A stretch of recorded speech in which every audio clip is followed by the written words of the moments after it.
Oh, ladies and gentlemen, welcome to Bits and Bytes. All things consumable from all the places you want to be. That's right.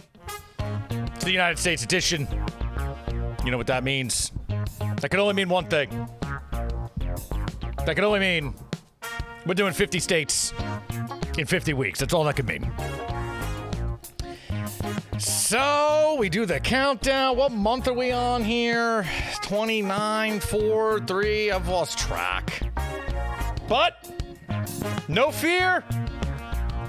Week 24 is here with Big Bad Mississippi. Yeah!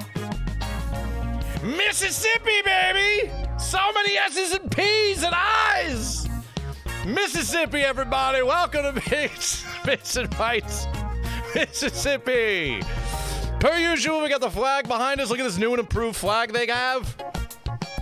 This is a pretty dope flag compared to some other flags that we've seen. I think they used to have a really, rebel flag kind of vibe, and they changed it if I remember. This is pretty straightforward. We got a flower, bunch of stars, big star on top. It says, "In God we trust." So that's pretty goddamn American. I believe that. I believe they trust God. White magnolia right on the flag. Look at that. Spoiler alert, that's probably the flower for the state. Let's get a good guess. Yeah, so this is the flag that they did in January 6, 2021. So I guess it just passed. Yeah, I think before this it was really I think this is the one that everyone in the news was arguing about. I don't think anyone liked their flag because it was real racist-like. Oh, yeah, there it is. It's got, you don't see it. It's all right. We don't need to show that. It's, stars and bars, baby, with a weird French thing. It's that. The one of these. I don't know. They had the stars and bars, and then it looked like they put it over a French flag. Who knows what they're doing? Let's get to the fast facts of the state. The only thing that matters. Nicknamed the Magnolia State. Statehood in 1817, the 20th state. Population, July 2016, just about 3 million. Capital is Jackson. The biggest city is Jackson. That's a twofer. Not always the case where the capital is the biggest city. Abbreviation, MS. MS. Doesn't sound healthy. State bird. Everyone's favorite part of the program. There she is. The old mockingbird. These birds look really alike. I feel like I say it every show, but getting really similar energy on these birds. And then the state flower, the magnolia, which, there it is, and I was right. That's kind of what they got on the flag over here. So it all comes together. I gotta say, though, this is a cool flag. I do like this new flag. I like the colors. None of the other flag, not that this is a show about flags, but we've seen a lot of flags on this program. And a lot of them are old and dated and kind of, whatever. This one's pretty, I like it. Who the hell? How dare you interrupt my program?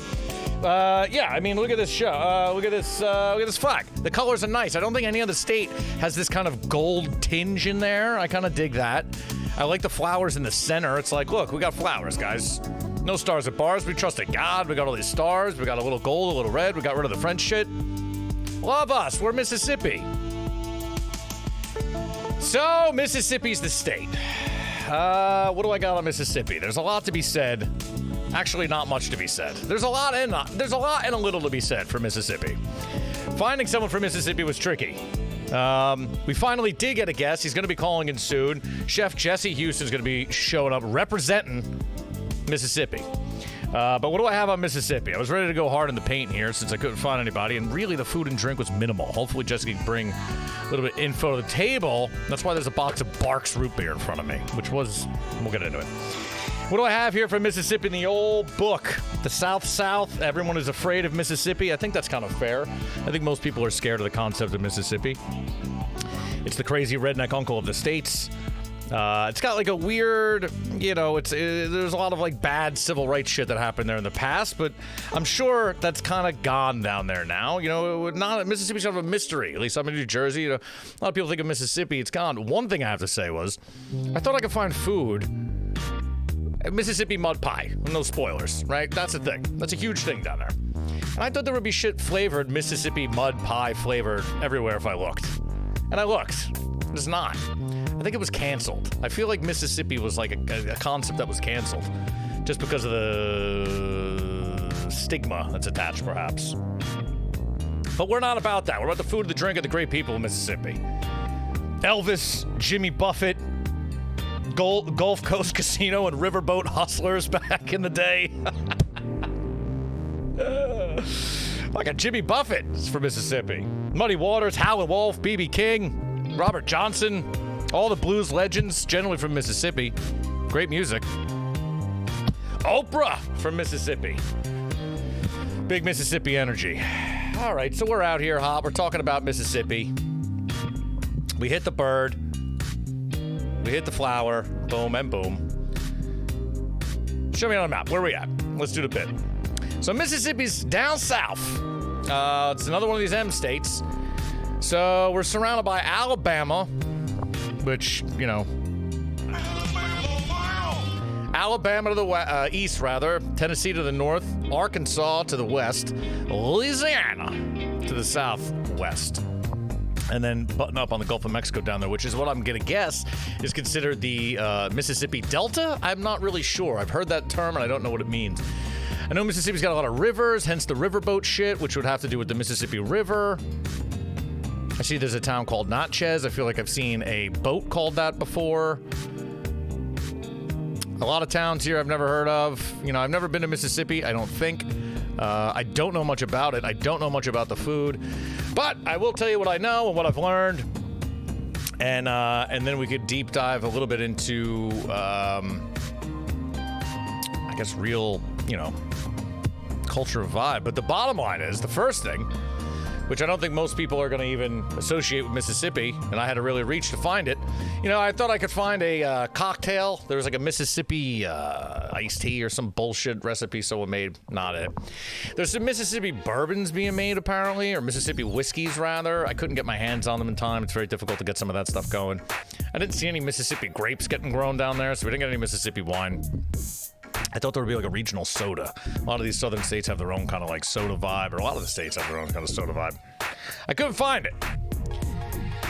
But we got some BARQS root beer here. And apparently in 1897, well, let's start out at the top here. 1871, Edward Charles Edmund BARQS Sr. What a powerful name. Guy should have sold cars. I feel like he should have had a car lot. Bark Ford. Inventor of BARQS root beer is born to French parents in Nolans. All right. 1871 and 1897. What's that? 81, 91. So this guy's 26 years old. He moves to the beach resort town of Biloxi, Mississippi. He bottles and sells his first BARQS. Its unusual sharp taste draws a unique following. The rest, as they say, is history. And that's where we'll start. He made this cocktail, this beverage, in a bottle. Old BARQS root beer. Have you had it? I like root beer.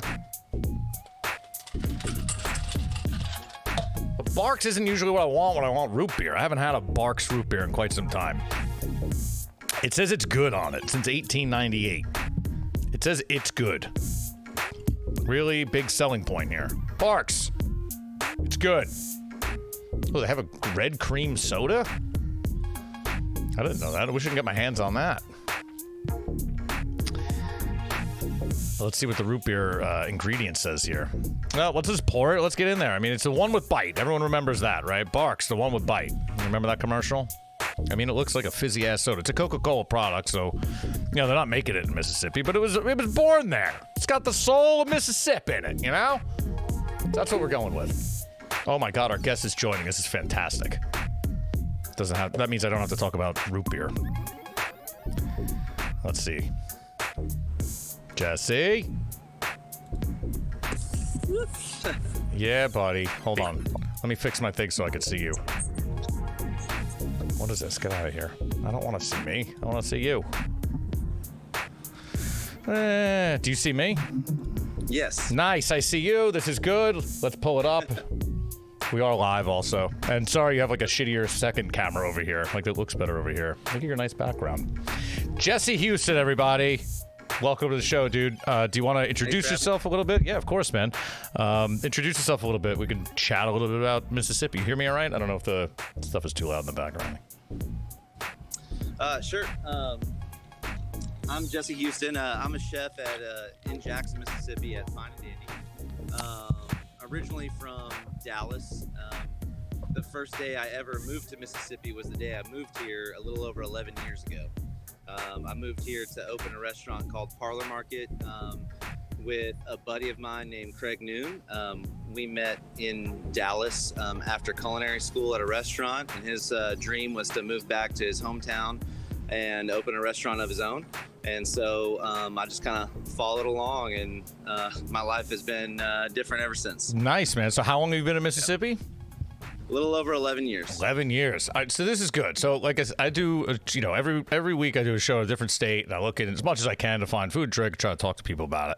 It's hard to find some people from Mississippi, and it's really hard to find like Mississippi, like iconic foods or like stuff that was produced there. I don't know why it was a little trickier for Mississippi than it was. I don't know. Maybe it was just my search skills were off that week or something. But I did find like HOOVER sauce, which I don't know if this is like a big thing down there or not, but I know it's made there. It says Mississippi. Yeah, I don't know much about HOOVER sauce, to be real honest with you. I haven't even tried it.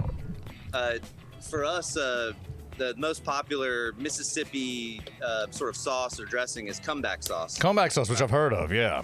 Yeah, and that's it was originated in Jackson. There's a lot of debate on what restaurant invented it, and they're both fierce, in saying that they are the ones that came up with it. But it is definitely, it's a great condiment, an excellent dressing. It's basically chili sauce, which is kind of like a chunky ketchup. Right. Mayonnaise, a lot of Worcestershire sauce, paprika, onions, garlic, and a few other spices. Nice. Yeah, that sounds delicious. So I guess, let me ask you this. You've been in Mississippi enough. I'll ask you what I ask everybody from these other states, especially the ones I haven't been to. I'm from New Jersey, right? So in New Jersey, I could break it down, in a simple way to people. There's North Jersey, Central Jersey, South Jersey, like three kind of distinct kind of areas, right? North Jersey's a little closer to New York, so it's got a little faster New York kind of vibe to it. South Jersey's a little closer to Philly. It's got some Philly vibes, and like Center's got like beach town kind of vibes, and then there's like the Northwest where there's like some farmland and stuff like that. How would you break down Mississippi in a way like that? Like I'm looking at it on a map. I got it up here. So how could you? Sure. Well, we've got sort of North Mississippi, Oxford, and then we've got the coast. So you've got all the coast towns like Biloxi and Gulfport, and then we've got the Delta. Which is where a lot of our crops that we export or that we're famous for, like catfish, and of course we grow a lot of peanuts, soybeans, corn, and even rice. That's where you'll find a lot of that stuff coming from. I think that those are the major sort of areas of Mississippi. When we say Mississippi Delta, does that just mean like everything that kind of runs along the river? Forgive the ignorance. Yeah, a lot of it is is close to that, to the Mississippi River, but it's a lot of great soil out there and water and everything like that. So sorry, hopefully I'm outside the restaurant, so hopefully it's not too noisy. Oh no, dude, you sound great. You sound great, and it's a nice background there. Yeah, so cool. All right, so that's kind of how it is. The Delta, the North, the South, and then the middle. I'm sure there's a lot of farmland, if I had to guess. Like, yeah. So where are you at in Mississippi? Like, what town-ish? Or what zone? I'm in Jackson. Oh, all right. So you're in Jackson. So you're the hotbed of all the activity there. So, so tell me a little bit, I guess, what it's like there in Jackson, like in the downtown or wherever your restaurant's around. Is it like, I don't know, like what is the food culture like there a little bit, I guess? Like I'm sure there's like some like indicative things of Mississippi that are, I think a catfish, I think that's a big thing, obviously, right? Yeah. But what do you feel being there for a while and cooking down there, especially? Like, how do you feel about what represents Mississippi really well? If you were to put Mississippi on a plate, I guess is kind of a way. Sure. Obviously, catfish is a big one, and Delta tamales are a huge, sort of staple that we have. It's a Delta tamale. What's that? What's a Delta tamale? Tamale. Brought in by immigrant workers. All right. And they sort of adapted how they do it to what was available in Mississippi, and a lot of times it's made with turkey. And I did misspeak. I don't know why I said this, but the Delta is not along the Mississippi River, as we know. It's more towards the the northeast, Okay. part of Mississippi, growing up into Arkansas and all that stuff. So, all right, cool. Yeah, I don't know. I always heard the term Mississippi Delta. I just don't know what that means. yeah. So yeah, all right. I'm looking at these Delta tamales. All right, so it's like a standard tamale, but it looks like you use turkey a lot. You're saying, and then it looks like they're kind of thin tamales. Right. Use cornmeal instead of corn. Yeah, they're excellent, and a lot of times you just snack on them with a little mustard and a cracker. I can get behind that. That sounds delicious. So let me ask you a little bit about the, I guess, producers out there, and like, is there any kind of Mississippi-made products being made? So like, I know a lot of states have some like, if they have a livestock or a big livestock presence, they have like a lot of like great, charcuterie producers and stuff like that. Do you have any kind of like, I don't know, boutique, for lack of a better word, smaller producers that are just doing really great work out there that you could think of? Boutique producers for what? I'm sorry. I mean, for any kind of food or drink that's going on out there. I mean, anything that's like, regional or specific to Mississippi, like some real farms that are really doing great work or anything like that. Yeah, so the catfish farm that I work with, Simmons Catfish, they make the best farm-raised catfish in my opinion. Also, Delta Blues rice. And I don't know why I got a little nervous for some reason being on the air. I'm not usually this way, and I have messed up. All your viewers are gonna want to kill me. It's fine. No one's gonna kill you. I've said the wrong thing about the Delta. I was right the first time, and I second guessed myself. See, that's what happens. You never always just go with the gut and make believe it's real. Man, you know what it is?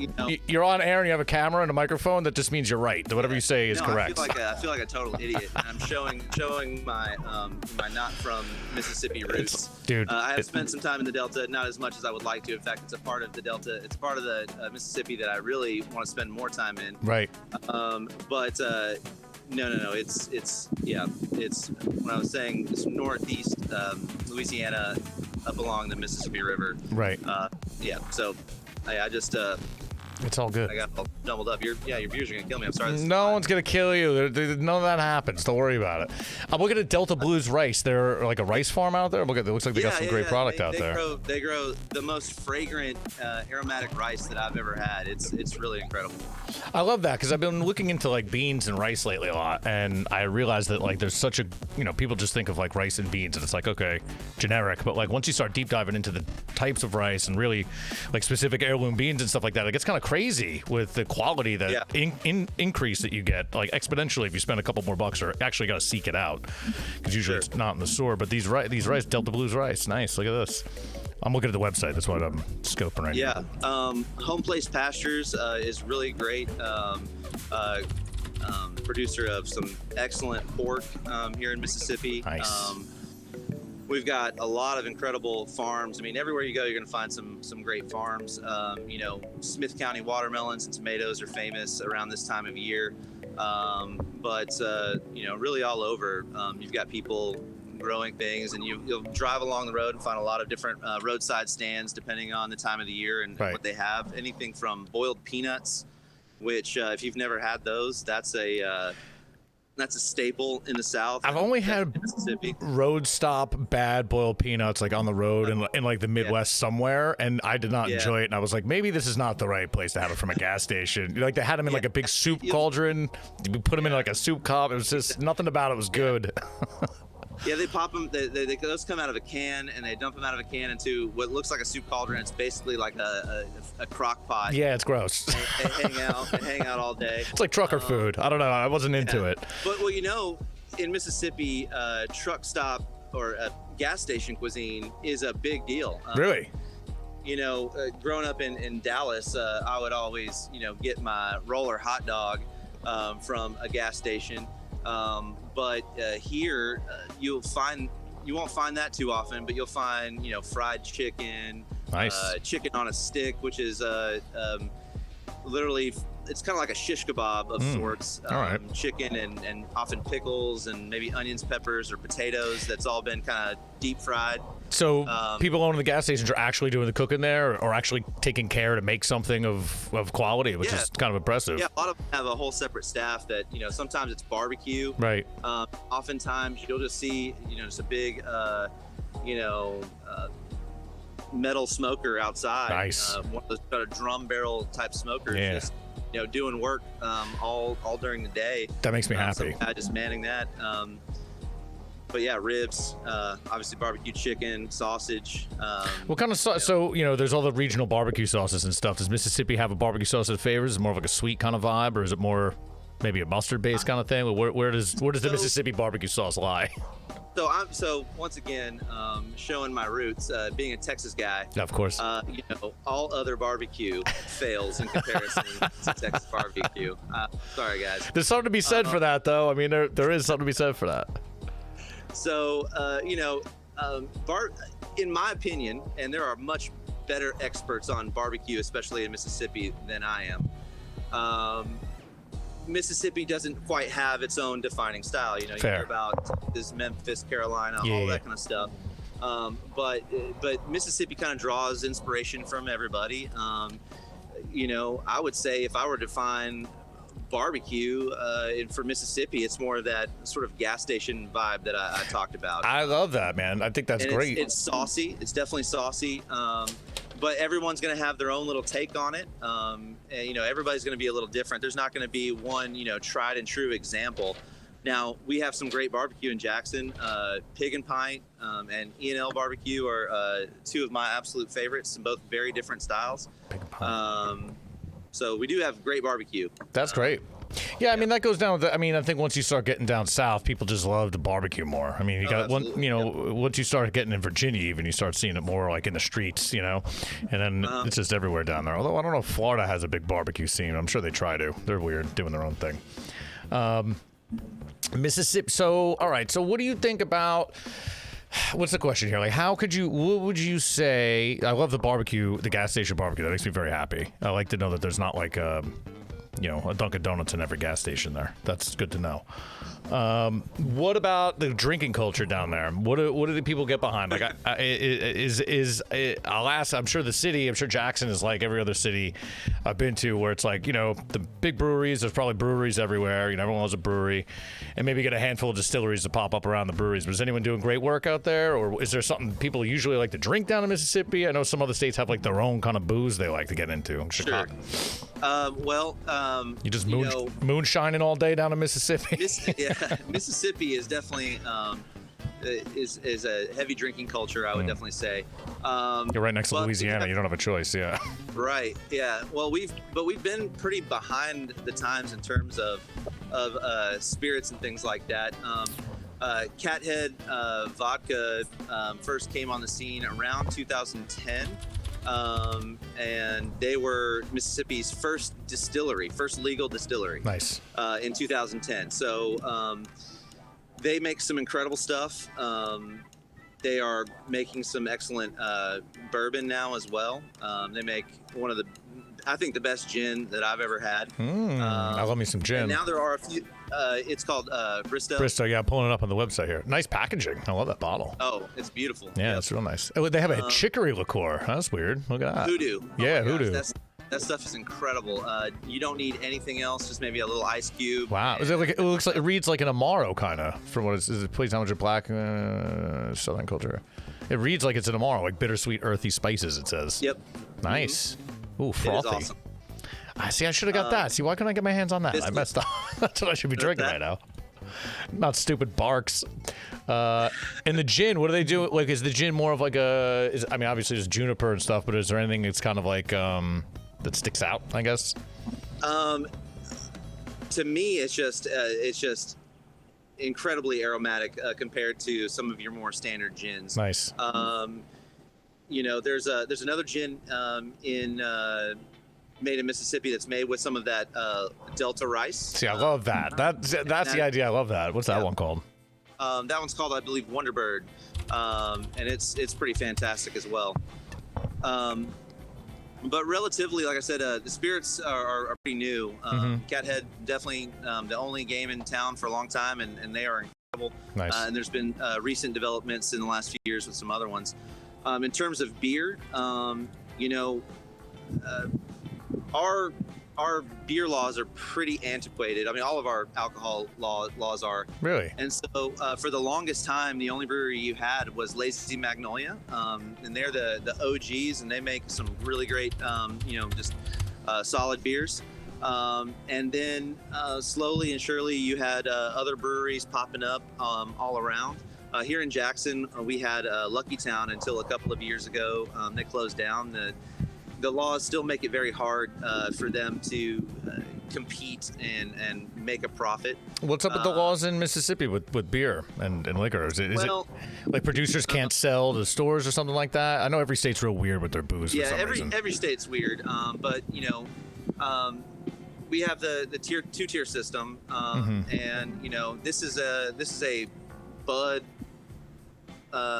Light state. Coors and Miller. This is a good old boy beer, cold beer kind of place, and so they fight for that territory and that shelf space very aggressively, they pad lawmakers' pockets pretty ruthlessly to keep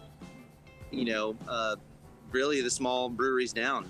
It's getting better. It's getting a lot better. Yeah, they were working on that in Jersey too. It's a similar thing. I think as more small breweries come up, they get a larger voice and they realize what the brewery is awesome. Chandeleur Brewery is awesome. And my favorite brewery is Southern Prohibition in Hattiesburg.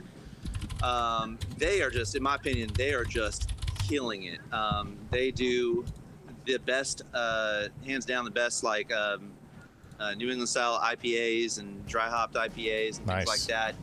I mean, they sell out of these small releases.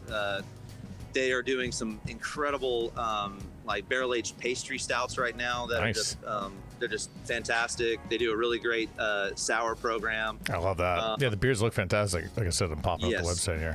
They've got incredible marketing, labeling, graphic design, just the whole nine. That helps.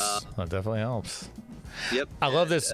I'm scrolling through. I'm sorry to cut you off. I see this Wonderbird Spirits and it uses the rice. I love that idea of using especially gin. Gin's such a thing where it's delicate. Every little thing you add really shapes it. And I forget, we're doing the states alphabetically. I think it was Alaska. I got a gin from them and they use kelp and all kinds of Alaskan, good cool shit. And it was very cool. I was stoked to try it. And I got it. It has all that. It has all those vibes that you want. I was like, this is super cool. And I thought I would see that in more and more states, kind of using, legit the product or something like that, to really put the place in there. But not so many places do that. So it's super cool to hear that they're adding the rice in that place. That looks super awesome. And Cathead does a lot of different takes on using it in all their products as well. They do a honeysuckle vodka. Nice. Which is, that's the thing I grew up with as a kid, just kind of pulling those honeysuckle flowers off of the vines and getting that little bit of nectar off of them. They do a pecan vodka, the chicory liqueur, the hoodoo. I mean, that's a big sort of southern, New Orleans chicory, coffee is a huge deal. Yeah, that's big. So they're pulling in a lot of that southern influence as well. It's really, really working for them. I gotta get my hands on this. This stuff looks great. That's the most that and the gin sounds like the most intriguing thing, at least. I'd love to try, with those southern spices and all that vibe and that weird Cathead kind of Amaro. It's killer. Not a lot of American producers of Amaro type vibes, bittersweet things. Pretty polarizing taste. Not a lot of people like.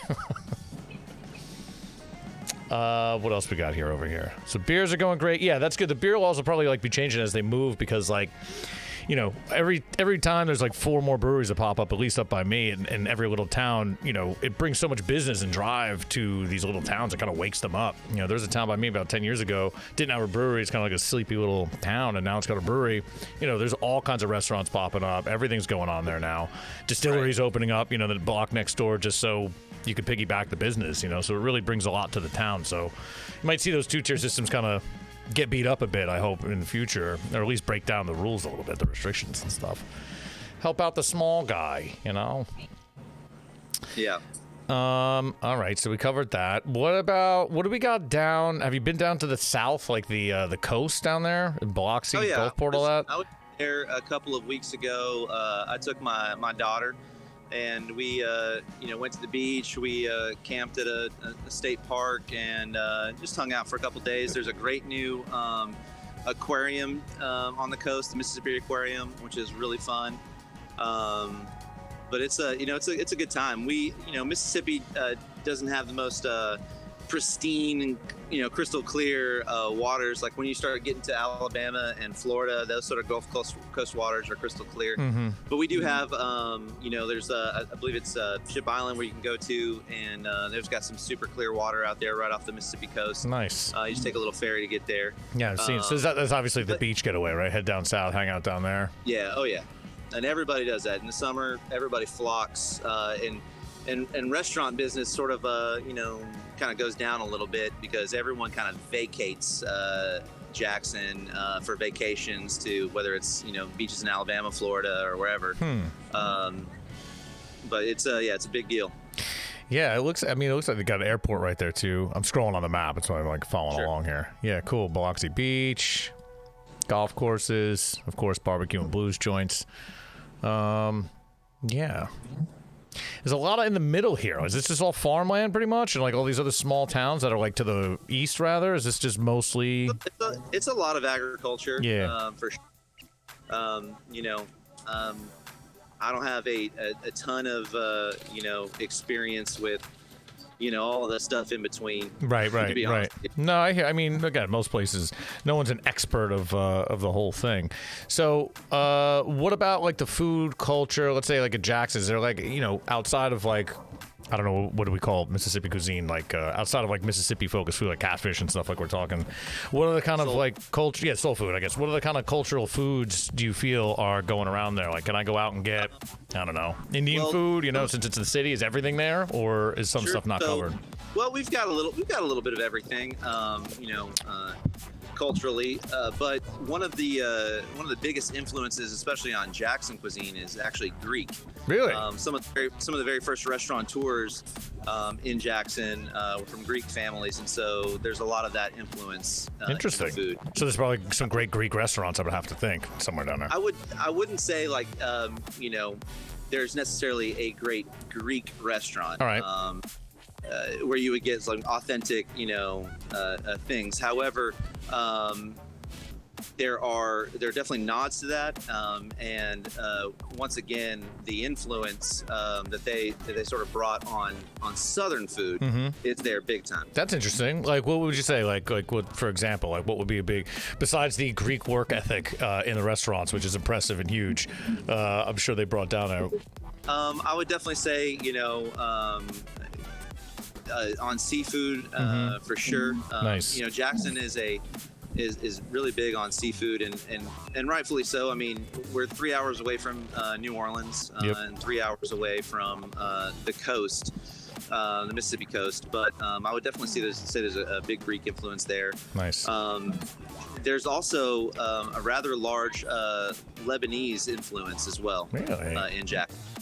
And there's a great restaurant, Aplos, that shares both some of that Lebanese and some of that Greek, sort of influence. Kiefer's is like the staple in terms of, I guess, Greek food. It's more gyros and things like that, pita and falafel and hummus and all of that kind of stuff. Right. But it's more like the sort of their stamp on it, on kind of culturally meshing everything. I like that. I like this Lebanese vibe out there. That's cool. I'm looking in like downtown Jackson here. Like, where would I go? I've never been to Jackson at all, right? So I'm looking at it. Where is like, I don't know, the downtown? Like, what area would you send someone to go hang out? I'm looking at what do we got? Farish Street Historic District. Usually that's like a touristy place. Really on there. They've tried to revitalize it and make it hip and gentrify it a few different times, and nothing's really happened. Just didn't work out. Jackson itself is pretty small, right. So really you can go to anywhere. The restaurant Fine and Dandy, where I'm the chef, is in the District of Eastover, which is very close to Fondren, which I would say Fondren is sort of like the food destination, and it's right next to a little area called Belhaven, which are like some really neat historic and old sort of neighborhoods. But Belhaven's got some really great restaurants, and then you've got downtown, and downtown is always kind of just struggled for a while. You basically had a lot of white flight, decades ago. Right. They went to the suburbs outside of, in areas like Madison and Flowood and Brandon and things like that. And it's been really hard to get people to truly invest in downtown. A lot of people just want to say it's unsafe, and I've never felt unsafe downtown ever. Right. But there are some really great projects that are happening down there, some really great remodeling and restoration of some amazing buildings and some hotels. There's a lot of excellent museums. We've got the Mississippi Museum of Art and the Civil Rights Museum, which are both really incredible, and we're lucky to have those, as well as a lot of old sort of landmark type museums like the old Capitol building and things like that. Nice. Yeah. Awesome. Yeah, I mean I love seeing a good downtown revitalization project in a cool city. Yeah. That's cool. Yeah, I think the civil rights museum is cool. Like, I feel like Mississippi gets a bad rap almost. Like, when people hear Mississippi, it's like they just get that. All they think about is like old civil rights and racism and stuff like that. And I'm like, I'm pretty sure that's just not what's going on down there now. It's still not, it's not perfect by any means. I mean, nowhere's perfect, right? But I mean, I just feel like it gets this stigma that maybe is unjustified. I don't live there. I don't know what it's like. I can't speak, right? But yeah, I would look. We are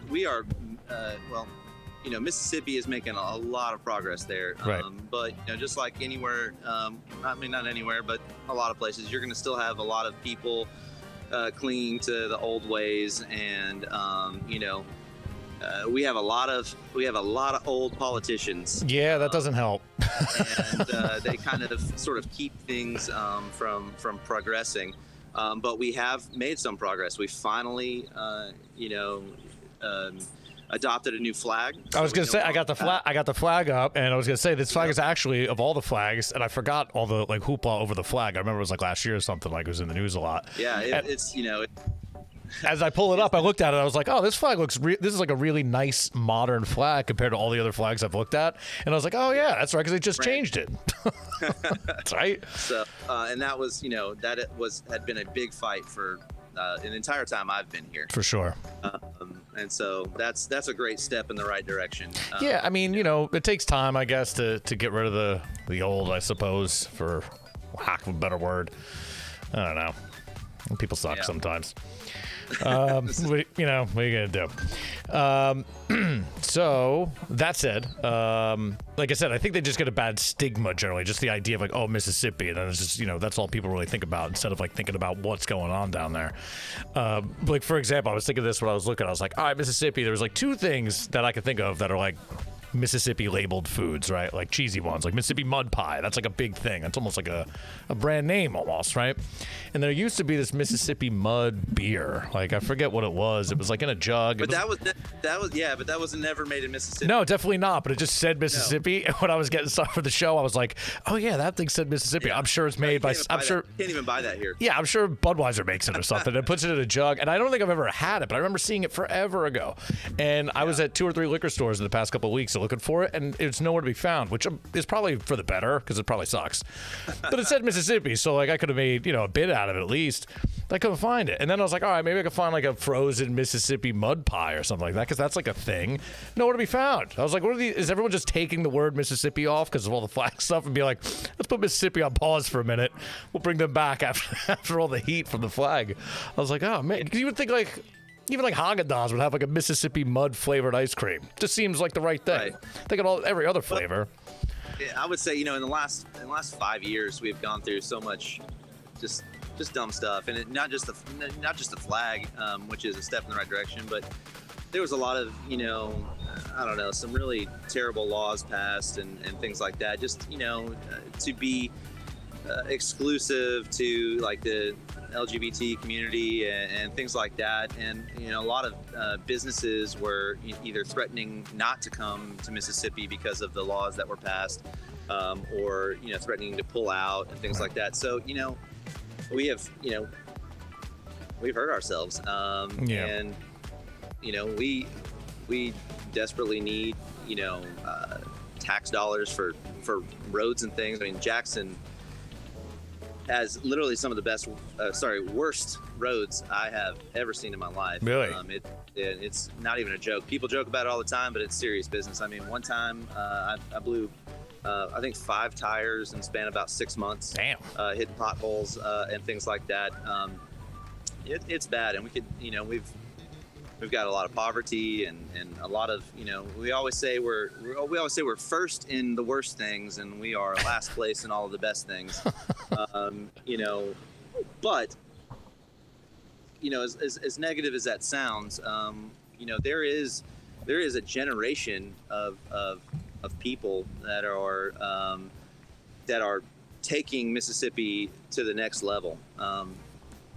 And there's a lot of positivity on the future, on the horizon for Jackson and for the rest of Mississippi, for sure. That's good, man. A lot of change. And you're a part of it there. You're doing the right thing there. It's about being, I think the more people surround themselves with the right people with the right ideas, the more that shit just grows. The good ideas just grow. Right. I like to think that, at least. It seems like it's going that way. Sometimes it seems like things are terrible, but things are, usually better than the headlines make it out to be. Oh, yeah, definitely. But not to give you too much of a doubt, I'm looking at your menu here I got from Eat Dandy, from Fine and Dandy, that looks really good. I'm just scrolling through it really quickly. So tell me a little bit about Fine and Dandy there. I mean, we might as well plug the place, right?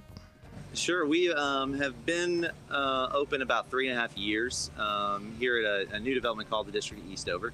And we have sort of started out as this sort of fancy burgers and snacks and a place to get a great cocktail.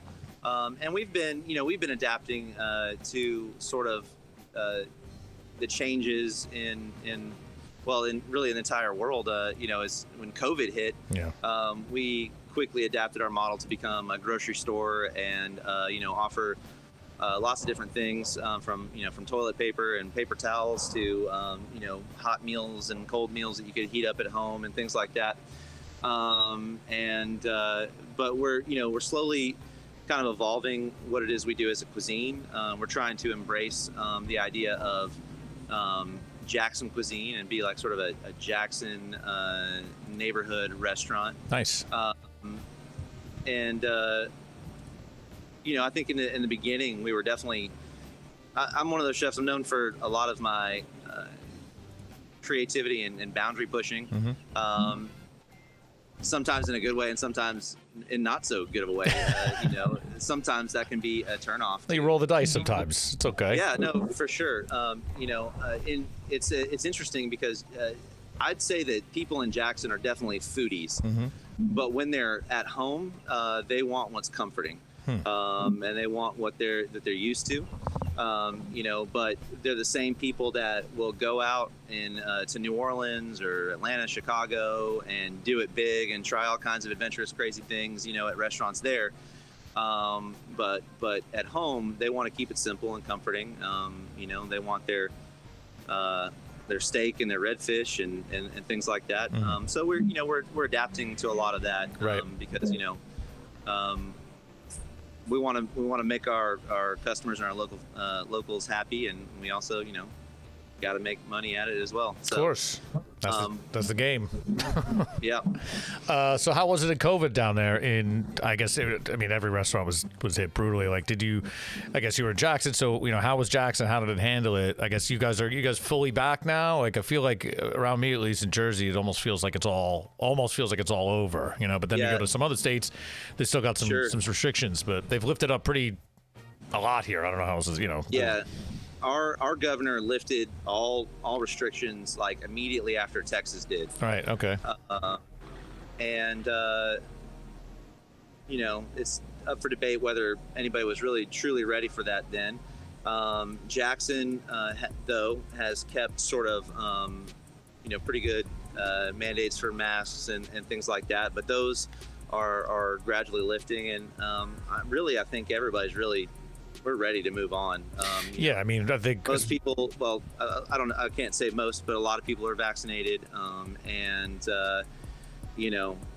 life is going on. I've known several people very close to me that contracted it, but I haven't lost anybody to it. But I know people who have.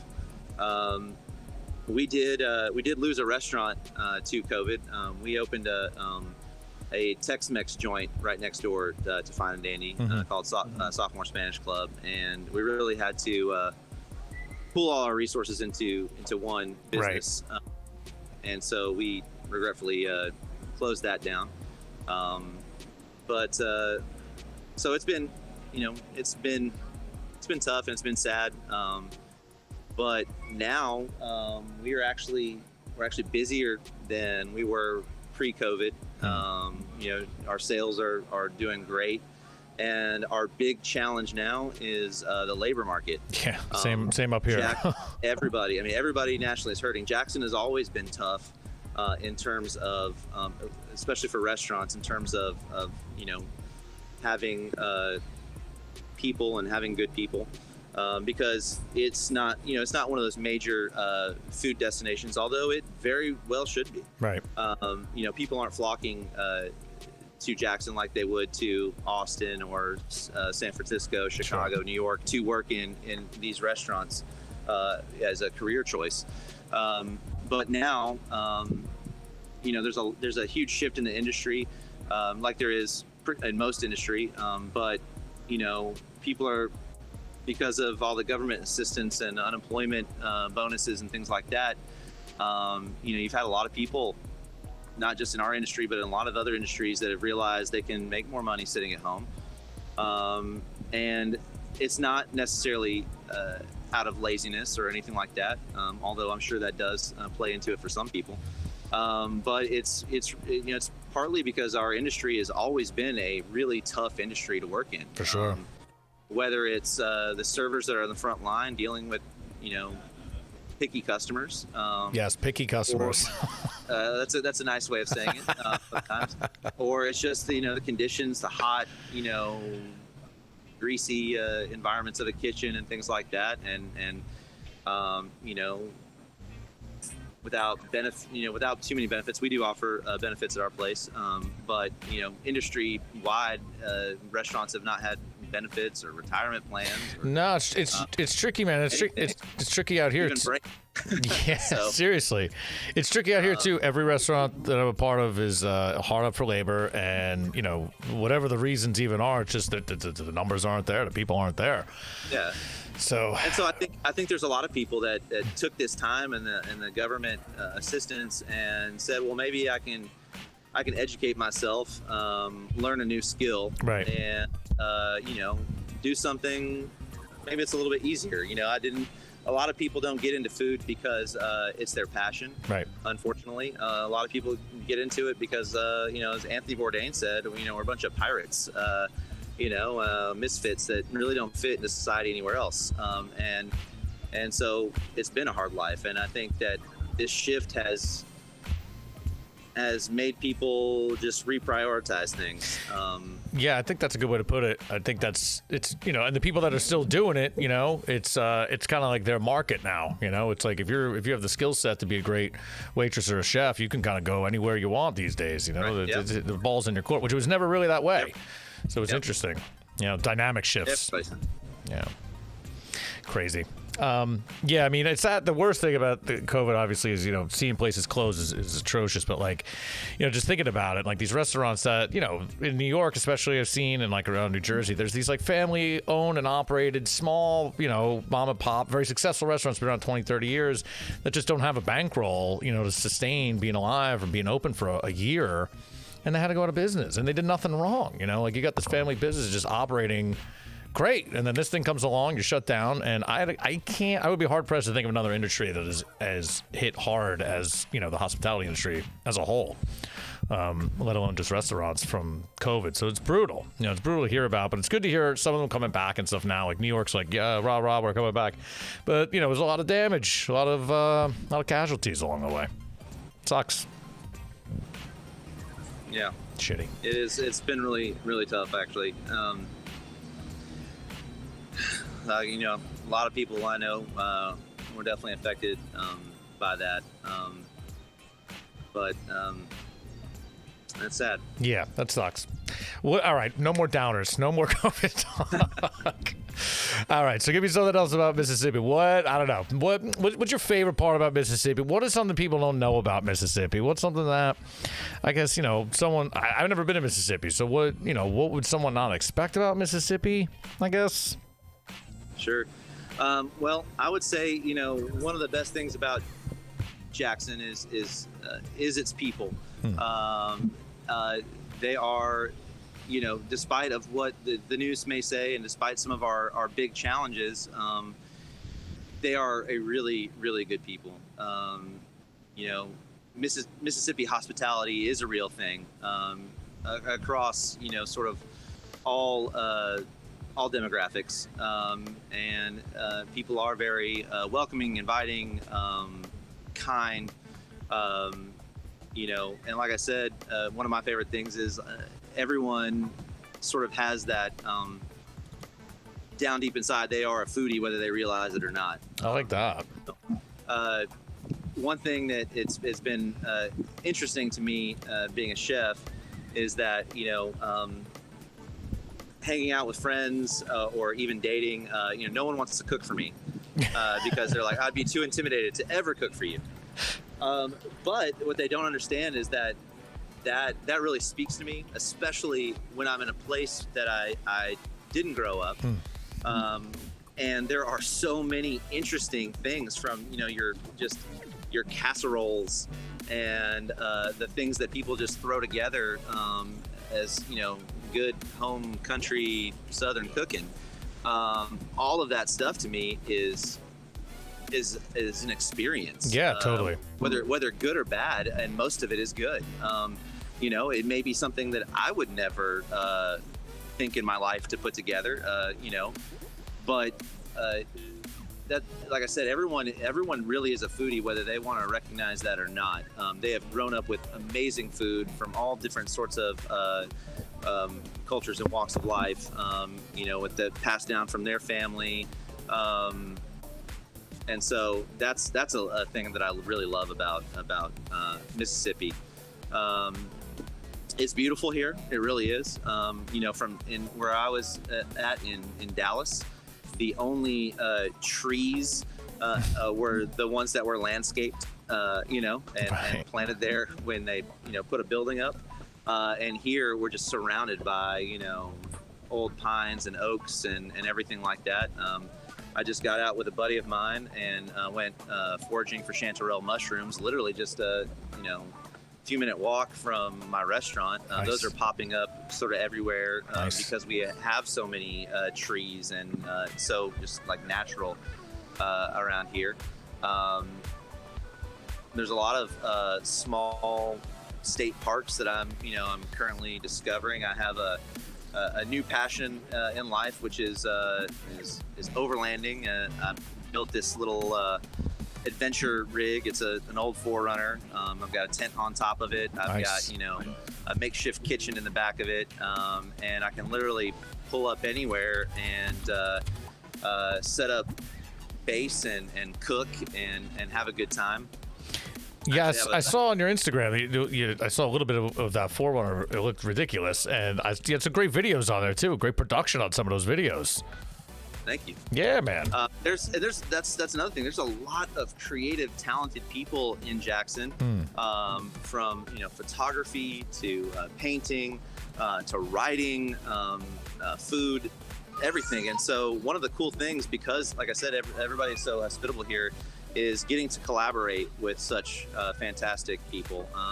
And so, I try to do a lot of stuff myself because, I'm okay with whatever. I got a good artistic eye. But we're getting to work with someone that truly is great at their craft. Is just amazing. And so some of the videos and the photography on my Instagram are done by some great people like Andrew Welch and Cody Gautier, and so we're really blessed to have such creative people. That's great, man. It sounds like a great circle of folks hanging out down there in Jackson, what it sounds like. Yeah. I mean, obviously, Mississippi is the birthplace of the blues, and so music is music's a huge deal. A lot of talented musicians either come out of here or, you know, are everyone. It seems like everyone has been in a band at some point. Yeah. And you know, I played guitar forever ago. Thought music was going to be a career for me at one point, and then I traded all that in for knives and frying pans. You know, it's amazing around here. Everybody can pick up an instrument. It seems like, and you know. Yeah, the South's got big music passion. There's no doubt about it. I mean, everyone knows New Orleans. I mean, when you go there, though, I mean, when I did New Orleans has got such a vibe, you know, for music, and it does kind of carry throughout the South. You know, I don't know, the passion, the blues, something about it's definitely in the air down there in a different way than, you know, other cities have it. Some other cities got a lot of musicians and stuff, but like it's definitely a little bit different down south in a good way. I think it's the passion, maybe it's that southern passion, southern hospitality. All that stuff comes together. Music, art, food. It's all kind of one thing, you know? Yeah. Well, I don't want to hold you up, dude. I'm sure you got to get ready for service. I could talk to you all day about Mississippi. We've been in service, so yeah. Oh, Jesus.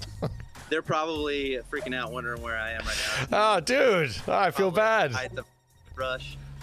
So thank you for having me on. Of course. Appreciate it. Dude, thank you so much for joining. I appreciate it. I want to apologize to everyone, especially from the Delta, that I had such a massive brain fart on my geography. I will go beat myself over the head with an atlas here after this.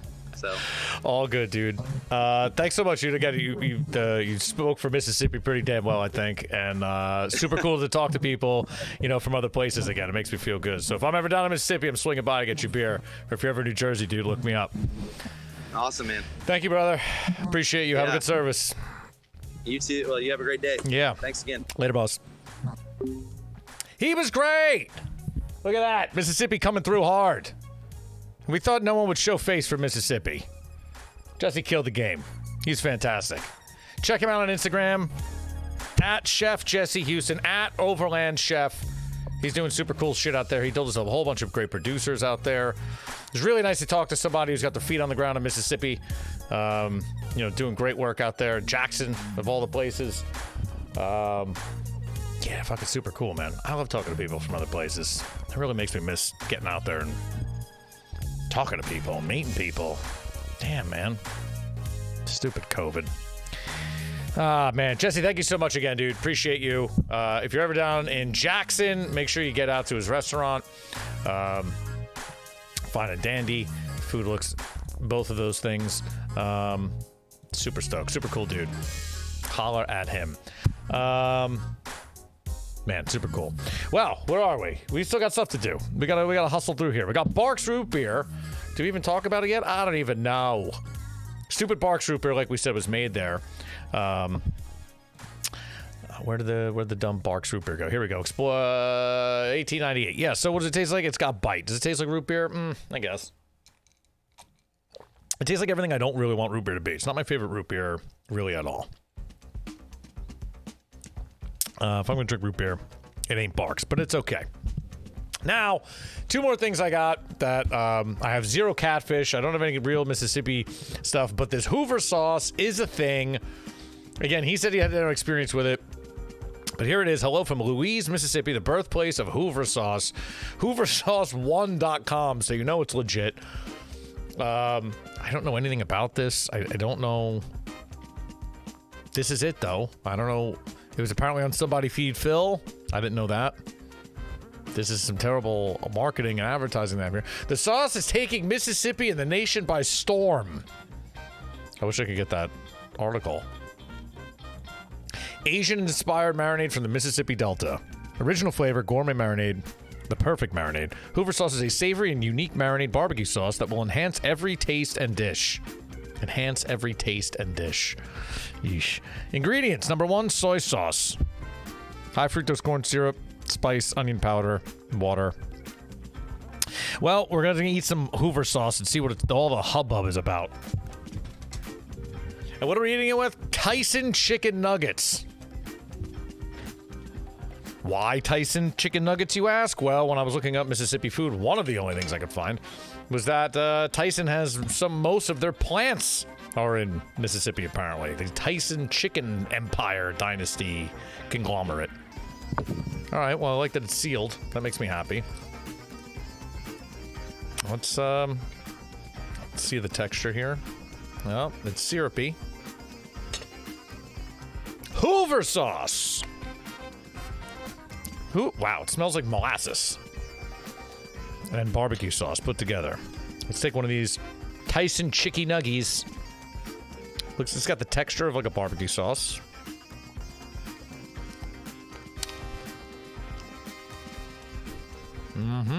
Yeah, well. This certainly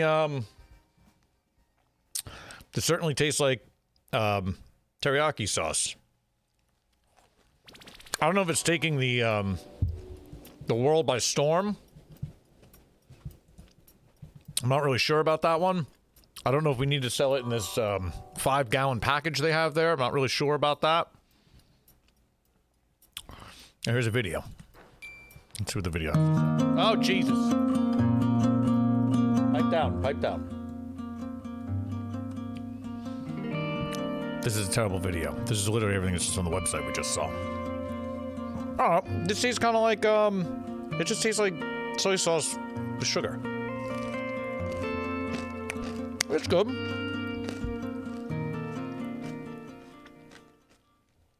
I mean,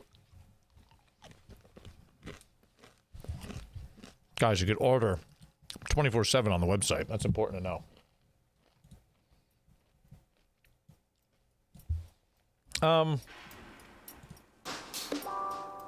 It's pretty good. I wish there was more videos on it. No, I don't think we could do any somebody eat, feed, fill videos. Yeah, I don't know. It tastes like teriyaki sauce. It's like bottled teriyaki sauce. I'm not gonna lie. I'm not gonna get too excited about this. But I'll eat another one. Let's look at Simmons farm-raised catfish. Jesse told us about. Let's look at that.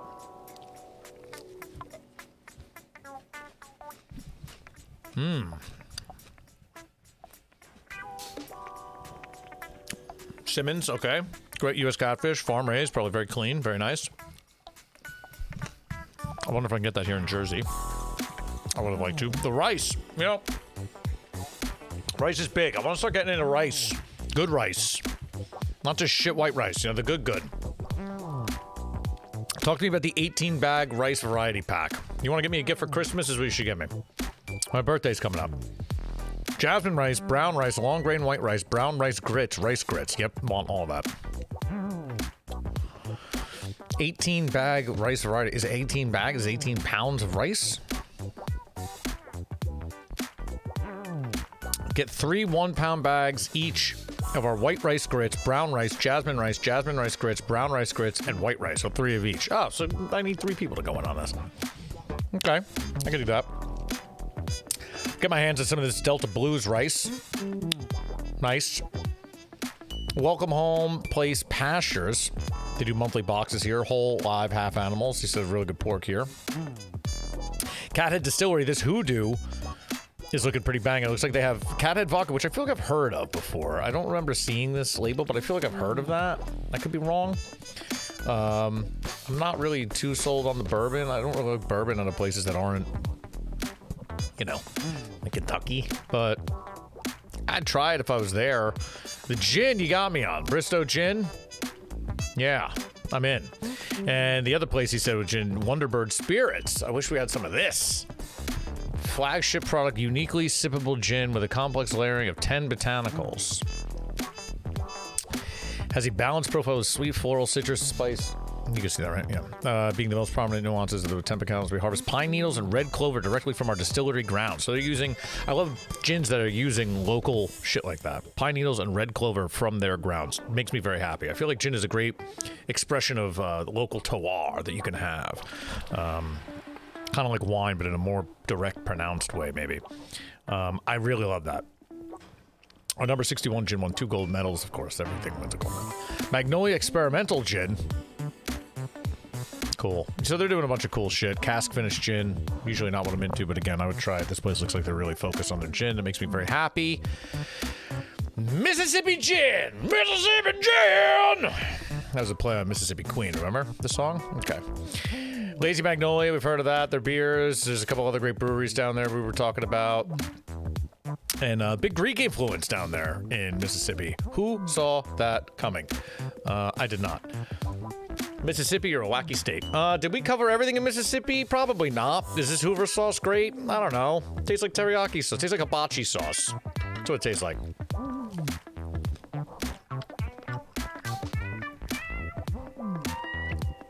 Not really sure what else to say about that. I mean, it'd be a good marinade. It's a little potent.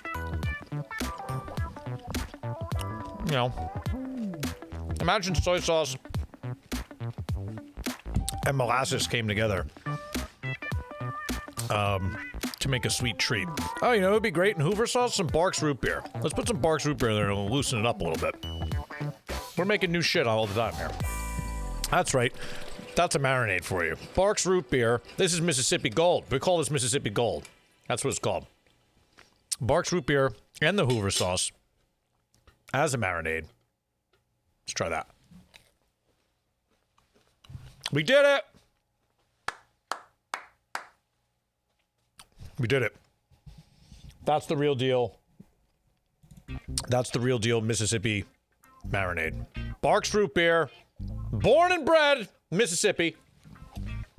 Mixed with Mississippi's own Hoover sauce. I don't think we're going to beat that. Mississippi, week 24 in the bag. Lock it up, kids. That's a show. That's a wrap. That's Mississippi. We did it. Wow, we did it. Week 24. Almost to the halfway point. Next week will be the halfway point. Where does that put us on the schedule? Let's take a peek. Week 24 is in the bag. Big Bad Missouri up next. Followed by Montana. Followed by Nebraska. Followed by Nevada. Followed by New Hampshire. Followed by New Jersey. Big New Jersey energy show. Hometown show. That should be a fun one. Rolling into the rest of the ends up there. New Mexico on 31. New York 32. Big New York episode. Big states coming up, guys. Nevada, big state. New Jersey, big state. New York, big state. New Hampshire, small state, but going to be a big show. The hype is real. Well, Mississippi, you got a bad stigma. Other states really, they think not good things about you. But, as our special guest told us, there's some great people down there doing some great work. And all the stigmas are not, you know, justified. Mississippi's got some good people. Mississippi's got some great food. Mississippi's got soul, is what it's got. Mississippi's also got a brand new flag. Look at that beautiful flag. Arguably the nicest of all the flags that we've seen yet today. We're putting it up there. It's a contender for best flag. You know, at the end of the season, we'll do the award show, but put them on a list. What are we missing? Anything? BARQS, the one with bite. Hoover sauce. Modified teriyaki. Mississippi's got a lot of great producers that we learned about from Jesse. That was fantastic. Obviously, a lot of great gins going on. Wish I got my hands on those. Great beers like most states. Everyone loves to drink, especially in these South states. I think that's going to be it for Mississippi. Mississippi, week 24, in the bag. Next week, Missouri, week 25. Super special thanks to Jesse. You can follow him at, let's make sure I get it right. I think it's at Chef Jesse Houston and at Overland Chef. Follow him on the gram. He's super cool. He's a good follow. I want to thank him for joining and giving us his time, especially during service. Jesus. How important is this? That's very cool of him. I would have told me to beat it. Anyway, very nice of you, Jesse. Appreciate you, brother. It's time to go. Make sure to follow me on Instagram at TheBillyVegas, at HackChef for all your cooking needs. This has been Bits and Bites Week 24, Mississippi. This will be on YouTube tomorrow. Highlight reel on Instagram probably tomorrow also. Thanks for joining everyone who's here live in the chat. BSing it up. Appreciate y'all. Thanks for watching live on this Friday. Was it Friday afternoon? We're trying to not date these. Don't say that. Whatever it is. Fantastic. Week 25. Missouri is next week. Get ready for Missouri. Coming in heavy and hard. What's Missouri got on deck? I don't even know. But that's been Mississippi. Thanks, everybody, for watching. See you next week. See ya.